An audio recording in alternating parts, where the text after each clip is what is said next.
जय माता दी। आज मैं आपके लिए लेके आई हूँ शुक्रवार की बेबक लक्ष्मी माता की कहानी। बेबक लक्ष्मी माता सभी दुखों को दूर करने वाली, धन धान्य देने वाली, सभी की मनोकामनाओं को पूरा करने वाली होती हैं। तो आइए हम सुनते हैं माता बेबक लक्ष्मी की कहानी। यह व्रत शुक्रवार के दिन किया जाता है। इससे सभी मनोकामनाएं पूरी होती हैं। इसकी कहानी कुछ इस प्रकार है। एक बड़ा शहर था जहाँ बहुत अच्छे लोग रहते थे। सभी लोग अपने काम में मगन, किसी से कोई बेर बुलाई बुराई भलाई नहीं। पर कहते हैं ना, सुख के दुख पीछे दुख और दुख के पीछे सुख आता ही रहता है। ऐसे ही एक भले शहर में एक भली स्त्री रहती थी, शीला। शीला और उसके पति बड़े आनंद के साथ रहते थे। किसी की बुराई भलाई चुगली उन्हें पसंद नहीं थी। भगवान की दया से उनकी सारी चीज़ें अच्छी चल रही थी। तभी शहर में चोरी, चरस, गांजा ऐसी बुरी आदतों की लत लग गई और इन आदतों में शीला का पति भी शामिल हो गया। शीला का पति भी बुरे काम करने लगा, जुआ खेलने लगा, शराब पीने लगा। इस चक्कर में उसके पास जो भी धन था उसने सब कुछ जुए में हार गया। शराब पीकर शीला को गंदी गाली देता, बुरा भला कहता। उनके यहाँ इतनी गरीबी आ गई कि 2 वक्त रोटी के लाले पड़ गए। पर शीला का पति बुरी आदत में फंस गया था तो वो सुधरने को तैयार नहीं। पर शीला, जो माता बेबक लक्ष्मी की सच्ची भक्त थी, उसे माता जी पर पूरा भरोसा था कि माता जी उसके साथ जरूर कुछ अच्छा करेंगी। शीला पहले रोज मंदिर जाती थी, भजन गाती थी। पर जब से उसका पति बुरी आदतों में पड़ गया, उसने मंदिर जाना छोड़ दिया था, क्योंकि बाहर के लोगों के साथ नज़र मिलाते उसे बहुत शर्म आती थी। शीला बस घर में ही माता जी का नाम लेकर अपने अच्छे दिन की प्रतीक्षा करने लगी। वो कहते हैं ना कि माता जी अपने भक्तों का साथ कभी नहीं छोड़ती। शीला माँ लक्ष्मी जी की परम भक्त थी। जब शीला ने माँ लक्ष्मी जी के मंदिर में जाना छोड़ दिया तो एक दिन माता लक्ष्मी जी ने सोचा कि अपने भक्त को सही राह दिखाने मुझे ही जाना पड़ेगा। माता लक्ष्मी जी ने एक बुढ़िया का रूप धारण किया और शीला के दरवाजे पर जा पहुंची। शीला का दरवाज़ा खटखटाया। शीला ने सोचा, मुझ जैसे गरीब के यहाँ कौन आया होगा, मेरे यहाँ तो आजकल कोई आता ही नहीं है। पर फिर भी द्वार पर आए हुए अतिथि का सम्मान करना चाहिए। ऐसा सोचकर शीला उठी और उसने अब दरवाज़ा खोला तो सामने एक बुढ़िया खड़ी थी। वो बुढ़िया माँ जी को देखते ही शीला को परम आनंद हुआ। उसे ऐसे लगा जैसे कि मानो कोई बिछड़ा हुआ उसका सगा संबंधी उसके घर आ पहुँचा। शीला के रोम रोम में आनंद छा गया। शीला ने नमस्कार करके उन माँ जी को अपने घर बुलाया। एक फटी टूटी चादर पर उन्हें बिठाया और पूछा, माँ जी आप कौन हैं? मैं आपको नहीं जानती, पर ना जाने क्यों आपको देखकर ऐसा लग रहा है कि बरसों से मैं आपको ही तलाश रही थी। कौन है माता जी आप? माता जी मुस्कुराई और बोली, क्यों शीला, तू मुझे भूल गई? तू भूल गई? तू हर शुक्रवार को माता जी के मंदिर आती थी। वहाँ तू कितने मधुर और सुंदर भजन गाती थी। पर बहुत दिन हो गए तू वहाँ आई नहीं, तो मुझे ऐसा लगा कि कहीं तू बीमार तो नहीं हो गई है। बस यही सोचकर मैं आज तुझसे मिलने चली आई। शीला ने माता जी की बातें सुनी और माता जी की बातें सुनकर अचानक शीला को रोना आ गया। शीला को रोता हुआ देखकर माता जी ने शीला की पीठ पर अपना हाथ फेरा और बोला, बता बेटा, क्या परेशानी है? क्या कष्ट है तुझे? हो सकता है मैं तेरी परेशानी का कोई हल बताऊं। शीला ने अपनी माता जी को अपनी माँ समझकर सारी बातें बता दी। माता जी मुस्कुराई और बोली, बस इतनी सी बात? तू तो महालक्ष्मी जी की परम भक्त है। मैं तुझे एक व्रत बताती हूँ जिसके करने से तेरी सभी इच्छाएं पूरी हो जाएंगी। शीला ने माँ लक्ष्मी जी के व्रत की बात सुनकर प्रसन्नतापूर्वक कहा, हाँ माँ जी बताइए, मैं ये व्रत जरूर करूँगी। माँ जी ने कहा, सुन, इसे बेबक लक्ष्मी माता का व्रत किया जाता है। हर मनोकामनाओं को पूरा करने वाला यह व्रत शुक्रवार के दिन रखा जाता है। शुक्रवार के दिन सवेरे स्नान करके स्वच्छ कपड़े पहनो। सारा दिन किसी की चुगली नहीं करनी चाहिए। उस दिन किसी के घर का अन्न पानी कुछ भी ग्रहण नहीं करना चाहिए। उस दिन सारा दिन मन में जय माँ लक्ष्मी ऐसा मन में रटन करते रहो। शाम के समय स्वच्छ कपड़े पहनकर स्नान आदि करके माँ लक्ष्मी जी का फोटो सामने रखकर एक पट्टे पे पहले आप लाल कपड़ा बिछाएं। उस पर माँ लक्ष्मी जी का प्रतिमा या फोटो रखें। उसके बाद एक कलश रखें। चावल की छोटी सी ढेरी रखें। उस पर एक कलश रखें जिसमें पानी भरा हो। उस कलश पर एक कटोरी रखें।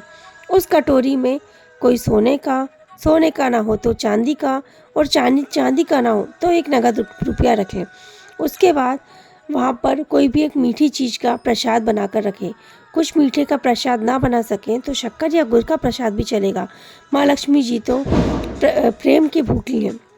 ऐसा रखने के बाद आप माँ लक्ष्मी की कथा करें। उसके बाद आप 11, 21, 7 जितनी भी आपकी इच्छा हो उतने शुक्रवार का माता जी के सामने संकल्प लें और माता जी से कहें कि जब आपका यह व्रत पूर्ण हो जाएगा तो आप इसका उद्यापन करेंगे। इस तरह माँ लक्ष्मी जी का व्रत करें। उसके बाद आप शाम को एक समय भोजन करें और उसी के साथ आप प्रसाद ग्रहण करें। यदि आपकी शक्ति हो तो आप सारा दिन उपवास रखें और रात को सिर्फ प्रसाद खाकर ही व्रत खोलें। अगर आप में इतनी शक्ति भी ना हो तो आप प्रसाद के साथ भोजन ग्रहण कर सकते हैं और दिन में आप प्रसाद ले सकते हैं। यथाशक्ति आप अपने हिसाब से इस व्रत को कर सकते हैं। आपने 7, 11, 21, 51 जितनी भी मन्नत मांगी है आप उतने शुक्रवार तक व्रत करें और आखिरी शुक्रवार को उद्यापन करें। इसकी उद्यापन विधि भी बहुत ही साधारण और सरल है। उद्यापन के दिन भी आप हर शुक्रवार की तरह व्रत रखें, माता लक्ष्मी जी की पूजा करें और उस दिन जितनी भी आप चाहें सुहागी या कुंवारी कन्याओं को भोजन कराएं। 7, 21, 11 आपकी यथाशक्ति आप भोजन करा सकते हैं। उस दिन प्रसाद में नैवेद्य या खीर का भोग जरूर रखें। माँ लक्ष्मी जी का प्रसाद लगाकर वही प्रसाद सभी को वितरित करें। आप चाहें तो सिर्फ प्रसाद ही बांट सकते हैं और चाहें तो भोजन भी करा सकते हैं। उसके बाद माँ लक्ष्मी जी की बेबक लक्ष्मी माता की किताब आपको सभी को बांटनी चाहिए, जिससे कि वे लोग भी इस व्रत को कर सकें और इसके बारे में जान सकें। इस तरह से व्रत करने पर आपकी इच्छा निश्चय ही पूरी होती है। आपने जो कटोरी में सिक्का, रुपया या गहना जो भी रखा है उसे आप ले लें और उसके बाद जो आपने चावल कलश के नीचे डाले थे वो कलश के नीचे वाले चावल आप चिड़ियाओं को डाल दें। बस इसी तरह से व्रत संपूर्ण किया जाता है। अंत में 11 या 21 बार जय माँ लक्ष्मी इसका स्मरण करना चाहिए। इस दिन अपने आप को स्वच्छ और बहुत ही अच्छे से रखना चाहिए। किसी की चुगली नहीं करनी चाहिए। इस तरह व्रत करने पर हमारी इच्छाएं निश्चय ही पूरी होती हैं। शीला ने जब ये कहानी सुनी तो उसके मन में परम आनंद छा गया और उसने उसी समय मन में विचार कर लिया कि मैं भी ये व्रत करूंगी। उसने आंख बंद की और आंख बंद करते ही मन में संकल्प किया कि मैं भी ये माँ जी का बताया हुआ बेबक लक्ष्मी माता जी का व्रत जरूर करूंगी। यह संकल्प करते से ही जैसे ही शीला ने अपनी आंखें खोली उसके सामने कोई नहीं था। शीला आश्चर्यचकित हो गई कि वो माँ जी कहाँ गई। तभी शीला को समझ में आ गया कि ये माँ जी कोई और नहीं स्वयं माता महालक्ष्मी जी थी, जो अपने भक्त को परम राह दिखाने के लिए आई थी। शीला के मन में आनंद हो गया। तभी उसे याद आया कि दूसरे ही दिन शुक्रवार था। उसने सवेरे से नहा धोकर स्वच्छ कपड़े पहने, सारा दिन व्रत रखा और शाम को माता जी की पूजा की तैयारी में लग गई। उसने घर में एक सफ़ेद कपड़ा था, उसने वो पटे पे बिछाया, माता जी की प्रतिमा रखी और थोड़े से चावल उसके पास नहीं थे तो वो पड़ोस से मांग लाई, वो रखा। एक तांबे का कलश, उसमें पानी रखा। पहले तो घर में बहुत गहने थे, पर पति जब से गलत राह पर चला गया उसके पास एक गहना भी नहीं बचा था। सिर्फ एक नाक की लौंग रखी थी। उसने उसी नाक की लौंग को निकाला, उसे धोया और कटोरी में रख दिया। खाने में मीठे में क्या बनाती वो, इसीलिए शीला ने थोड़ी सी शक्कर का भोग लगाया और माता जी की पूजा व आराधना की। उस दिन शीला को परम आनंद आया। शीला ने प्रसाद सबसे पहले अपने पति को खिलाया। प्रसाद खाते ही पति के स्वभाव में बहुत अंतर आ गया। उस दिन उसने शीला को मारा नहीं, सताया भी नहीं। शीला के मन में माता जी के लिए श्रद्धा बहुत बढ़ गई। शीला हर शुक्रवार को व्रत करने लगी। शीला ने 21 शुक्रवार तक व्रत किए और विधि पूर्वक उद्यापन किया। शीला के घर में परम आनंद आ गया। उसका पति जो गलत रास्ते पर चला गया था वो बहुत ही अच्छा हो गया और कड़ी मेहनत करके व्यवसाय करने लगा। कुछ ही दिनों में शीला के घर में धन का ढेर लग गया। शीला के मन में इस व्रत के लिए बहुत ही आनंद आ गया। उसको देखकर मोहल्ले की दूसरी स्त्रियां भी इस व्रत को करने लगी। इसी तरह माता जी के इस व्रत को करने से सभी की इच्छाएं निश्चय ही पूरी होती हैं।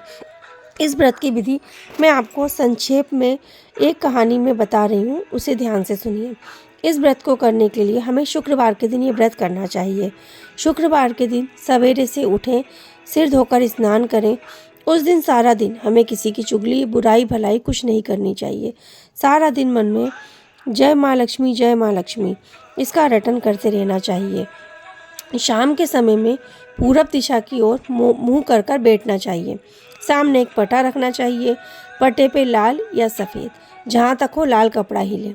लाल कपड़ा पटे पर बिछाएं और उस कपड़े पर माता जी का, लक्ष्मी जी का जो फ़ोटो आपके पास हो, यदि नहीं हो तो जो हमारी एक किताब आती है वैभव लक्ष्मी माता, यह किताब आपको कहीं भी मिल जाएगी। आप उस किताब में जो माता जी की पूजा है, फ़ोटो है, आप उसकी भी पूजा कर सकते हैं। जो हमने पटा रखा है उस पर छोटी सी चावल की ढेरी रखें और उस ढेरी पर एक तांबे का कलश रखें। कलश में पानी भरें, उस पर एक कटोरी रखें। उस कटोरी पर कोई भी सोने का गहना, चांदी का गहना, और यदि वो भी ना हो तो आप कोई भी नगद रुपया भी रख सकते हैं।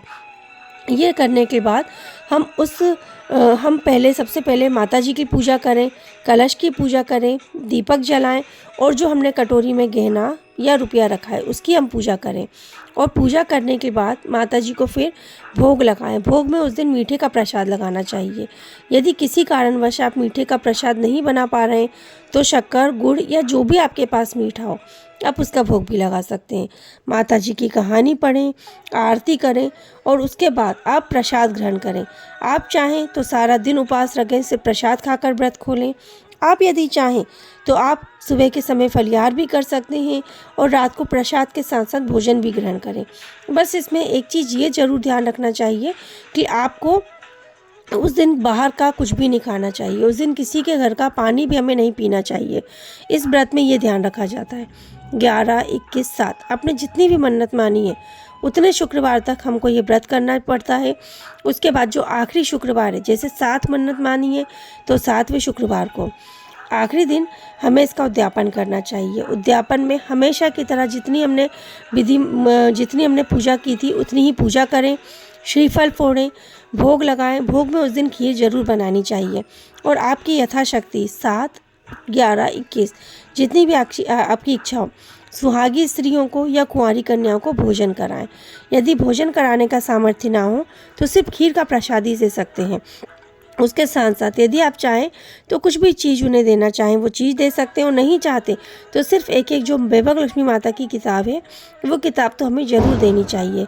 इस तरह से इस व्रत को संपूर्ण किया जाता है। और साथ में जो हमने कलश रखा है उसका पानी हम तुलसी के आरे में डाल सकते हैं। जो उसके नीचे चावल रखे हैं वो चावल को हम पक्षियों को खिला सकते हैं, और जो गहना रुपया रखा है उसे हम ले सकते हैं।